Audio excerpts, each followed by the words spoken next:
Welcome to Latinas on Blast. This is our fifth episode. We're up bright and early. Yes, don't judge. Estamos buena de mañana right now. Estamos media levantadas. Sin desayuno y todo. No, but for real, I'm like ready to get this egg and cheese because I don't eat bacon. Bacon. I know. My ears went up like, wait a minute, I never heard her say bacon. Oh my god. But we have something to start off with. We have like our dear colleague friend share with us her art along with her husband's, and Isn't that so cute? it's so beautiful that they wanted us to have that moment and to be able to like promote their work. Okay, so Gardina, talk to us a little bit about this first painting we have here. Yeah, so Tasneem, our colleague, made this painting. It's a beautiful canvas. If you could look at all the colors, they're so like vibrant and uplifting. And the painting is called The Magic Star Lily. Yeah, and I loved it. I love the golden patterns too. Like that's really like what also caught captured my eye. I think she was explaining to me how she like did it and designed it. And you guys can take a look at it. We're gonna post this again like as a YouTube video, so you guys will have an idea of what we're And we're talking gonna put about. their links, like their Yes. pages, because they're selling art. That's what they do together, and they also have plans for the future to maybe open a studio, which I think is fabulous. That would be Too. amazing. And this is called hub, is the Arabic word for love. Um, her husband made this. I love this one. This one was the first one I actually saw, and then she shared that one with me. Um, so you can see here it says love, and I don't know. I really think that also like just the choice to create an organ and then like our powerful organ that we tend to forget about, Yeah. and then put like just a reminder of what lives inside us, Yeah. which I think is really beautiful. You can follow him. His page is RTX Marty. Not artsy because I was confusing that in my head, but RTX Marty. We'll put his page Yeah. too and the links. Yeah. Yeah. Yeah, I'm not an artist myself, but I love art. And if anybody wants us to share or wants to send us things to promote, I am for it.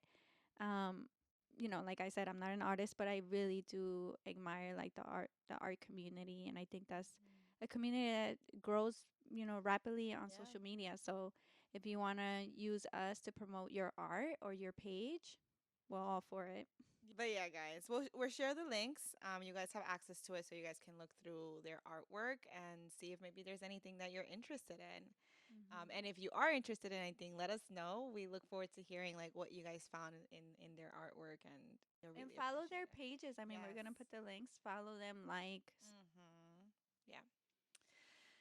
So, to start our topic for today, we are going to speak about like the elder daughter syndrome. So, it's interesting because I just recently learned that our specific experience as like the older children in our family has a name to it. And I think for me, sometimes it's helpful to put a name to like my experience so I know to refer back to it and to dive into understanding what exactly that means and how validating that was for me.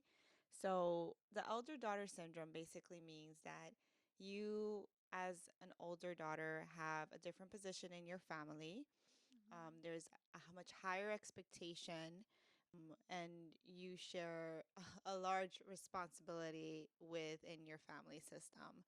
And that can then lead to, as the oldest daughter, to be overburdened by responsibilities as a child. And then that can also translate into adulthood as well. And we wanted to talk a little bit about, what that means for us individually and also how that has then led to us developing as adults. Like, what are we seeing now as adults because we held such a important role in our family as older daughters. There's just so many factors also that play into that. Like, we're not saying like this is what the experience looks like and this what that means. It's just saying that we are creating a space where we're reflecting, and then possibly this is like an experience that is called elder daughter syndrome, right? Yeah. because like also there's older sons that are probably also going through that That's shared very true. Yeah. responsibility, and there's just so many layers, like being first generation, being product of immigrant parents, the Hmm. cultural piece, all of that plays into a factor. That's true. Yeah. So yeah, we're not saying like this is for everyone, Mm-hmm. but this is just something to kind of like listen in and tune in and hear if maybe this is something that feels familiar. Um, elder daughter syndrome. How has it been being the oldest? Oof. Let's start with you. Dun, dun, You're the dun. oldest of Of two. two. It stops there, guys. I have a younger sister. I we're only a year apart, but even with just So close. so close. No, mentira, mentira. Like a year apart. We're two Oh. years apart, but still so close. But honestly, if you see them together, you would think that they're really like a year Yeah, apart. yeah, Because you guys look around the same age almost. Like, yeah, yeah. That's very true. We're very close in age, but even with that, I felt like growing up. My parents both. My dad worked full time, and by full time I mean long hours, overtime. mm-hmm. Um, I think I didn't get a chance to really spend much time or get to know my dad as a child because he was always working and trying to provide for our family Mm. and my mom as well, but she would try to make it so that she can pick us up on time for school.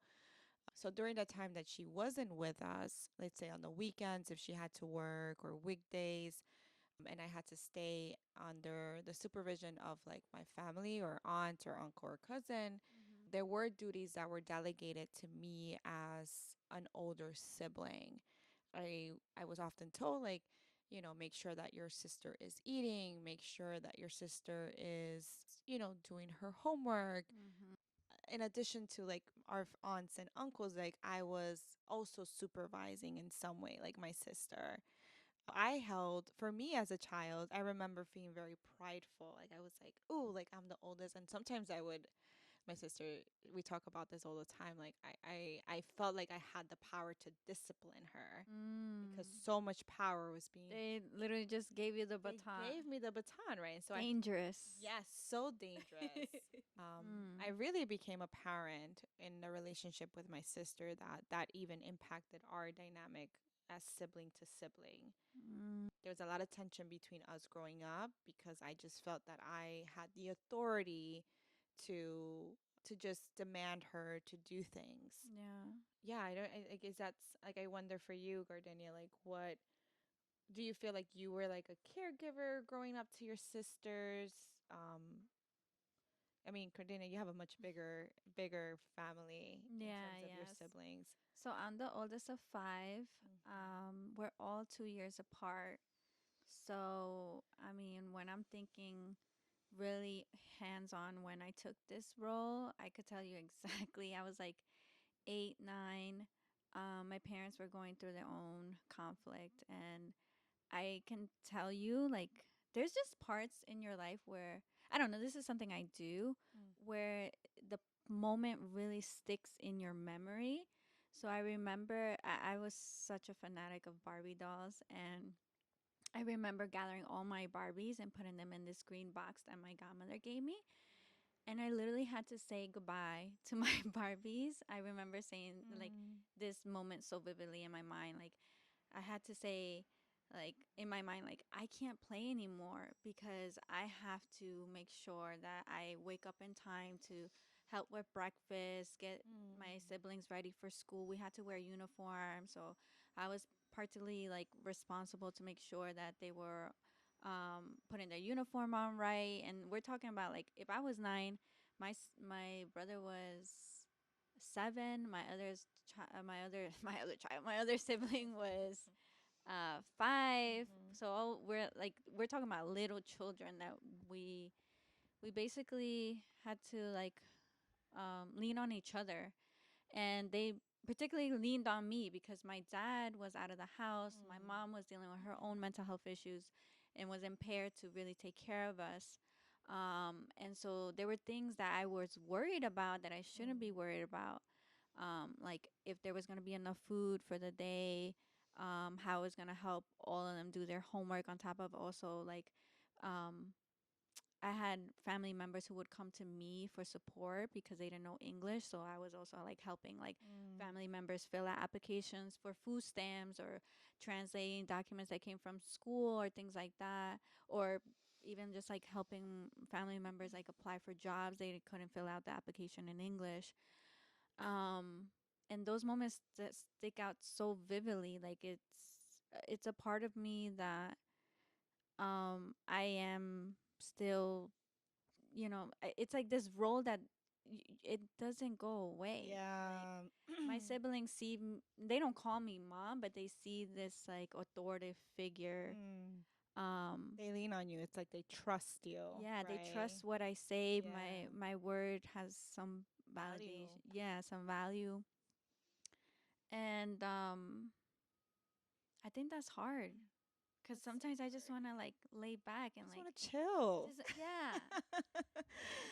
yeah, like I feel like I couldn't really enjoy Mm. like being in the yard sometimes. I couldn't even go to the sidewalk, to be honest. I was not even No. allowed up the sidewalk. But I feel like I couldn't really enjoy like the adventurous parts that my siblings enjoy because I was Mm. constantly worried about conflicts between my parents or like Mm. basic need, like the hot water would get shut off, and so like I would have to translate for my dad with the landlord, Mm. things that like are very vivid to this day that I shouldn't have done. But Right. I was put in that role because my parents were trying to do the best they could with what they Mm-hmm. had. And Yeah. And that's what often happens. I think, with my parents as well, they were just trying to maintain the household financially. mm-hmm, And of course, like our experiences look very different. And I hear how a big part of your experience is that you really held, like, it was like, and I think we're talking about that too. Is like this very parental role where like your siblings are very much dependent on you for yeah, any decision making, for their care, their basic needs. their basic It wasn't so needs. much about disciplining. I mean, when I thought about disciplining, it was more like I was trying to create. I remember being like 11 years old and creating a schedule, a cleaning Mm, schedule that it like flew off my sibling's head and I posted by the computer and nobody paid attention. But I felt like I needed structure. structure. Yeah. And I would insist that like you guys gotta help me clean the toys and keep the computer area clean and the living room, and that was because my mom was pretty absent in that aspect, and my Mm, dad was away working trying to mm, hold the rent by himself and right. things like So you kind of had that. to dive into that role as like a parent figure as well, on top of being a sibling. Yeah. That's tough. I think for me, we were fortunate. I think that's where like I am able to recognize that privilege that we Mhm. had. I live in this building. We've lived in this building with like family everywhere. Like family lives in the third floor, family lives in the first floor. So there was always people that were available to provide Mm. support to my family while they were trying to work and maintain the household financially, Mhm. which worked in their advantage because a lot of families don't have that type of support. They Mhm. come here without knowing anyone, Yeah, right? And so my exactly. parents are immigrant parents that came to this country very young. My dad was 16 and my mom was 20. And Mm. thankfully, that my dad arriving here, he already had like my Ecuadorian side because my dad's Ecuadorian, my mom's Colombian, where he was able to arrive and get some level of support by the people that are living in the big building. And Mm. so we had that advantage. But even with that, because although we had that additional supervision, it wasn't the same thing as being supervised by your parents, right? There was more flexibility in terms of what we do. There was still Mhm. some level of freedom Mhm. because Mhm. my mom was a lot more strict, more rigid with her rules. Mm. Um, she would discipline us. My dad, as I mentioned, he wasn't as available because he worked long hours, Yeah. 10-hour shifts, 12-hour shift, that I would only see him when I would wake up and I would just Yeah. say bye. I'm about to cry. Yeah. Oh my God, why am I Yeah. getting emotional? It's really emotional, babe. It's like we're getting flashbacks to our childhood, like things that maybe we haven't talked about or Oh my suppressed. God. Guys, I'm having like a trauma response. It's okay, babe. It's okay. I love It's you. your I love you too. It's your inner child being like No, yeah, awoken. my little baby is like Melly baby is like, oh, I need a hug. Oh, babe. Oh, I think so. uh, but yeah, That's how I felt when I was oh describing the first moment shit. about like that vivid image of the green box. Oh, it's so Um, hard, girl. yeah, it's because we're awakening all these parts of us Yeah, that, that make us who we are today. yeah, Yeah, but we're actually putting words into our experiences that sometimes that we're, like, can like stir up a lot of emotion. Like yeah, we know what we've been through, but we never yeah, talked about it or yeah. processed it until maybe this very moment. And even if like we've talked, like I've talked to some of it, not in much detail. Like I'm thinking about it now. I'm in therapy, so I talk about some of these things, but I haven't talked much about like my dad's absence. So I think that's crazy. Yeah, see, yeah, yeah. So yeah, so yeah, taking this moment to take it in because I noticed I had like a reaction to talking about my dad, guys. It's hard, but I'm glad Hmm. that I was able to get through it. Yeah, baby, you got it. And You we're got it. getting through it. Yeah, you got Um, it. yeah, there was still flexibility in what we do. So like I became like kind of like a, I don't know if the word is authoritative kind of parent. Like I wanted to discipline, I wanted control as a child because I felt like a lot of like my mom was very rigid and like she was like she had these very high expectations of me that if I wouldn't do something as she said, or do well in school, or come back with the grades that were expected of me, I would get disciplined. I would get punished. She would get really Mm. upset with me. And so because I wasn't able to have that openness Mhm. to kind of challenge that. Um, I felt like I had the ability to have some level of control in my relationship with my sister because that role was given to me Mm. in that relationship as me holding that role as the older daughter. Mhm. It felt even harder for her to be expressive or like there was a lot of conflict or tension between us too because I just wanted to be a parent to her. And she would tell me all the time, Melissa, you're not my parent. You're not mom. Don't tell me what to do. Mm. And I'm like, Wow. well, my mom gave me this magic stick and I'm going to use it. Oh my god. Oh my god. Yeah. Wow. That's so I think that's a little bit different than me. It's like Yeah. my siblings maybe acknowledged that there was a parent who was absent, so Mm. they wanted that they seek that support, like another person, another safe person that they could, have support from besides Yeah. my dad, because my dad was working.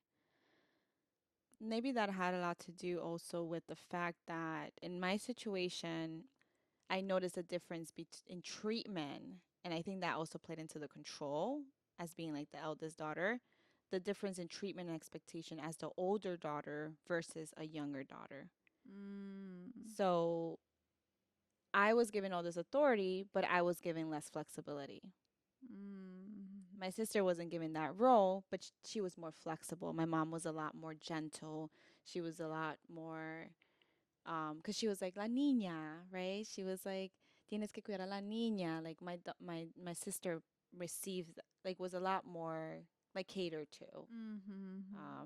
and so we did a lot of the catering and so it was like a hard balance. And there was like a really clear power dynamic that There was was such a already. clear power dynamic, absolutely. But I know that my mom wanted to set like make sure that my sister had like a good example in the household. So my mom was very careful with me like dating, like going out and having sleepovers. That was not allowed.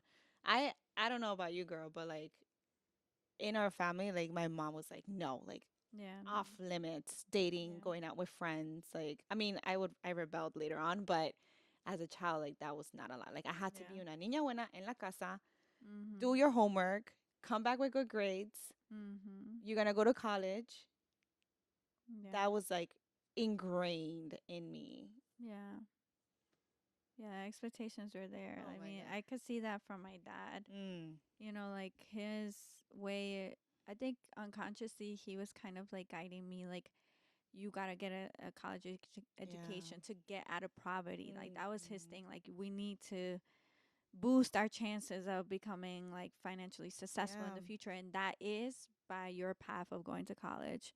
And yeah, same, like my dad really didn't let me have like an adolescent experience. Like I couldn't have friends over, I couldn't go to friends houses. I remember there was so many trauma because my friends would also treat me differently because I couldn't make it to the birthday party, or I couldn't make it to, and it was just like my parents don't let me, Right. and like they got to like be themselves in their age group because they were like the middle child or younger child, but I Mm-hmm. had so much responsibility at home. I mean, I was completely like just yelled at too, like by, because also like I had this pressure from my dad, but it was an unspoken pressure. Like it's not that he was telling me like you have to maintain the household. It's like I knew I had to like step in because he was absent, because he was working. But then yeah, I would get also like criticism from my mother for trying to step in. Like, who are you to Mm. come in and try to clean the kitchen? And it Mm. was just like it was so much Like the roles battling. were bumping. Yeah. At Yeah. home.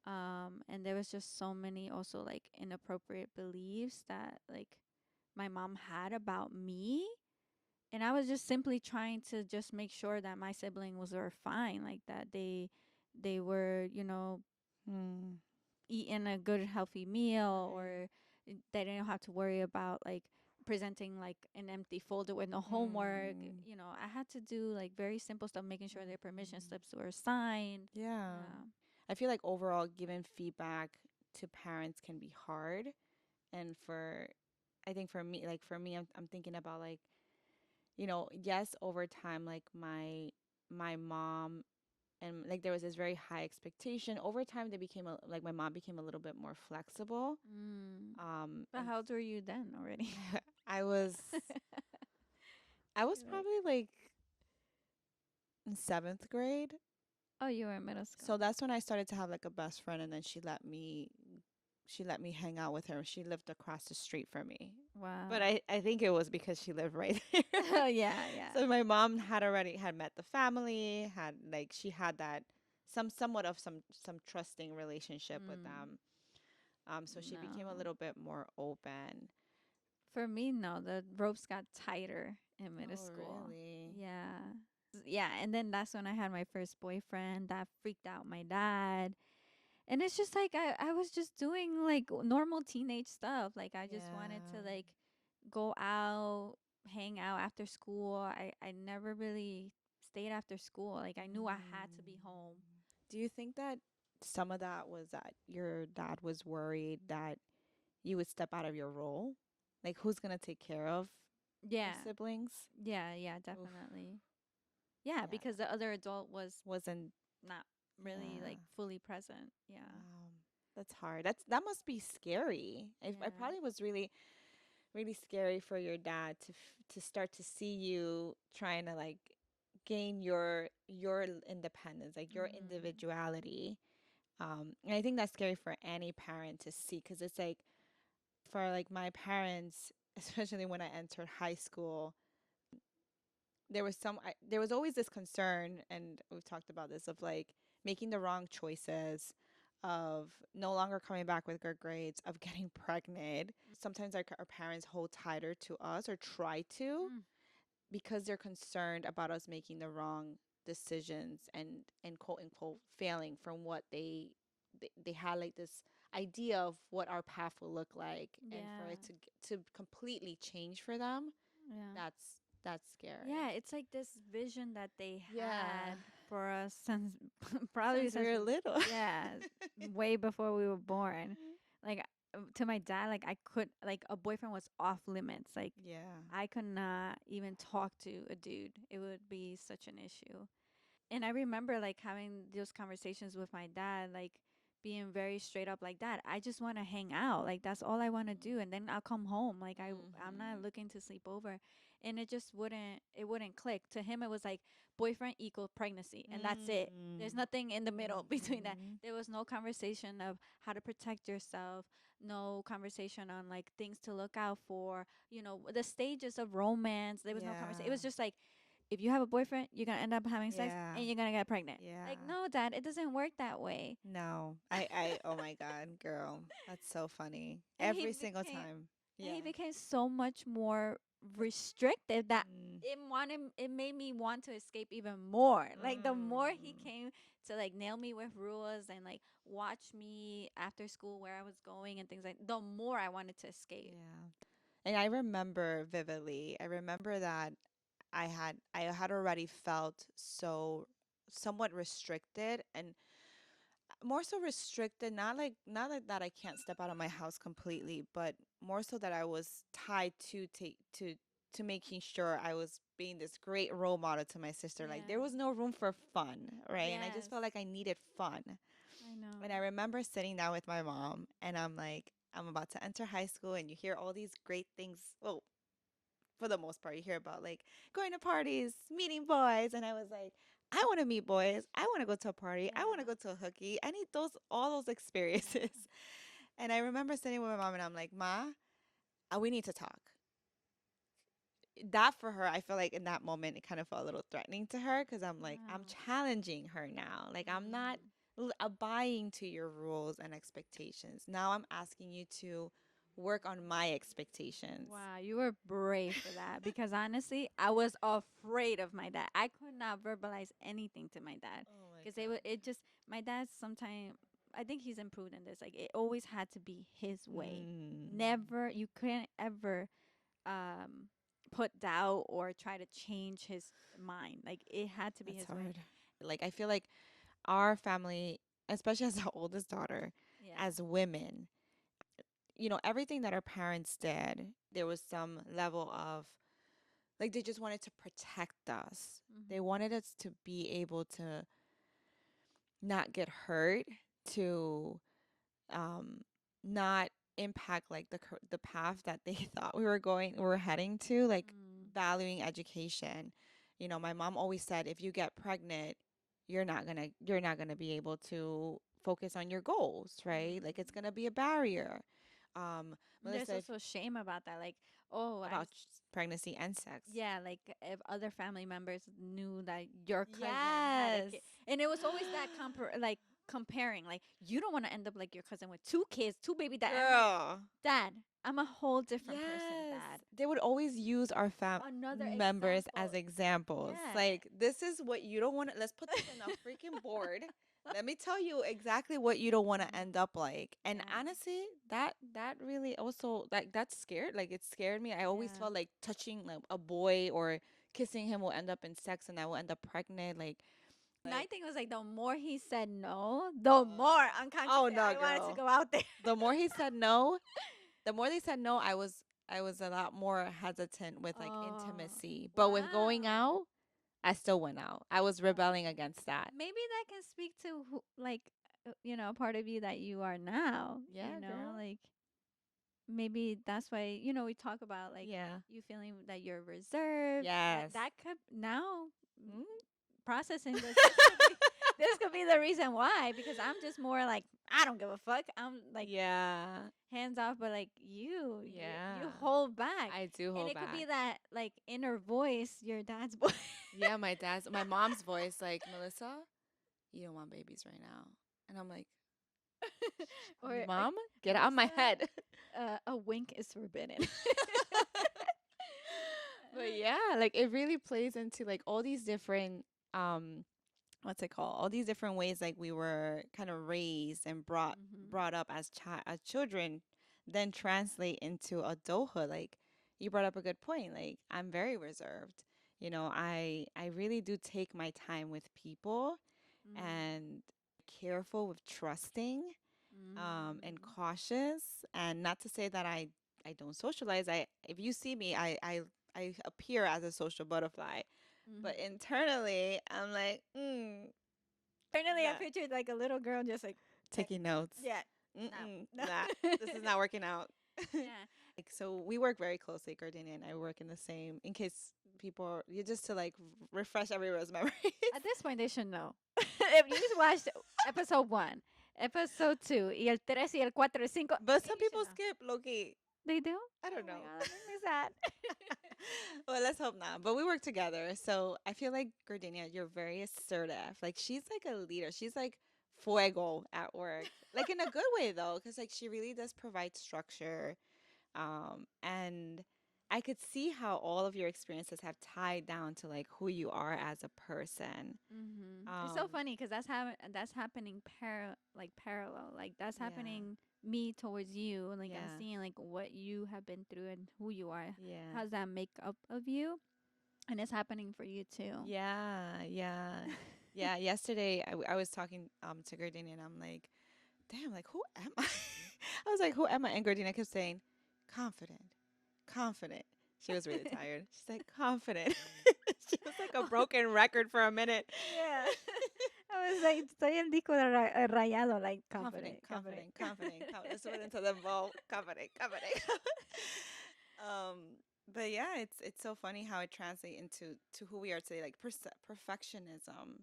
I if I don't get something right at work, because again, like the inner voice of my parents are telling me, Mm-hmm. Melissa, if you don't get this wrong, if you don't get this right, there's gonna be a A consequence. You're gonna consequence. get punished. Yeah. And if I don't get something right, if I like stumble upon even as simple as stumbling upon my words, Mm. it's like there's like that inner critic that I'm also working on. It does stem from like what we were expected from like Yeah. our parents and to hold things together, um, Yeah. and to not make any mistakes. That's Like, why as parents we have to be really like careful and mindful what we say repeatedly mhm, to our child. Like one of the things that my dad would say was like, you are gonna be successful. You're gonna get out of like get yourself out of like poverty. And that was such a big pressure. Like I knew I had to get out from the community and like try to, see who I would become to give back to my family because mm, like they also sacrificed to come here so yeah. much. Yeah, there was this expectation too. And I think there was also some like pride to that. Like I feel like our parents wanted to Mhm. know that what they've gone through and what they worked for had some level of like result. But I don't resent my parents. I know that they came to this country with only what they know. Like my dad came Mhm. really early at 16, so he was with my family, his family for such a short term of his life, and if anything they worked too. So he really wasn't, he was raised by his brothers. My mom only had her mom until she was 13, so she was raised by her brother. They were basically trying to discipline me based on what they probably like learned a little bit, Mm. not exactly from their parents though. It was Mm. on their own. So like I don't resent them. I know they tried their best, Yeah. and I know it was hard for them. So Mhm. they only did it with whatever tools were available to them. Yeah, And exactly. And for them to get this far too, like that is also yeah. like we just have to really appreciate and admire their strength and their courage. Like I always kid around like I will leave this country. At some point I will. Mhm. But that was like a brave decision that our families made. Yeah. Every part, every aspect of what they knew has changed because they came to this country. Mhm. Like my dad hasn't returned to the country because of so many reasons, but in 30 years, like I can't imagine how is he going to feel when he goes back, Wow. Wow, that's amazing that now right? he's going Like to where be he was able to go. born, Yeah. based on everything that we've been through. I mean, we could have been worse, babe. I know, right? I'm so grateful. Yeah, we got to give ourselves credit. That's something that I don't do a lot, give myself credit for everything I do because, Yeah. a lot of times my parents wouldn't take time to praise me. And so I'm not used to praise that Yeah. I can't even praise myself. Yeah. Cuz there was I know how to praise others. yeah, I had a flashback of one of our episodes where I was like telling people in like our episode like, "Oh, tell us when we look Oh, good. Tell us when we okay. look cute." And Gardina was so uncomfortable, and she's like, "I can't even accept compliments." Yeah, no, that's so true. Like I But praise, it's like so, it's a territory that's so unknown to me. I think so too for me. Like there was not enough acknowledgement. I think it's because it was just an expectation. Yes, it was like an expectation, expectation. What, like growing up, it was this was in my head. When am I gonna be ever enough for you, Dad? When it? Right. I just like, I just acaba de lograr esta meta. ¿Qué más? Like, ¿qué más sigue? Like you just continue and continue and you're seeking some acknowledgement, you're seeking some credit and you can't get it. You're like trying to do bigger and bigger things and still. It's I hear you, exhausting. girl. I hear you. I know. So we're wrapping up because I actually have to go to work. I know. I have to take it to work. And Gertie has to take me to work. But it was really nice diving into this topic. As you can tell, like this topic was a little sensitive and Mhm. it really does bring up a lot of emotions. So I can only imagine that it might raise something for someone else. And I hope that you're able to give yourself some some grace. I was gonna say that literally was coming out my Give mouth. yourself some Grace. grace. And you're not the only one. Like, it might feel lonely sometimes, Yeah. knowing like, you know, we take on this role and how it's impacting us now. And, for those who are parents now too, like that role is even more vivid Yeah. because of everything, this responsibility I have and this expectation, like never feeling that I was enough. Now I carry so much responsibility sometimes. I have to check myself. Like, Yeah. I have too much on my plate. Like, my plate está rebasando. O el vaso está rebasando. Yeah, Whichever. yeah, yeah. So just Yeah. have compassion that you're learning. Yeah. It's time to eat, guys. We're going to wrap Yeah. up. We're going to get some breakfast. We're going to start our day. And I hope everyone was able to tune in, follow us on Instagram, Yes. follow Please our follow the lovely, pages. We're going to put them up. yes, follow our lovely friends, Our ex colleagues. Marty. Yes. Bye, guys. Bye.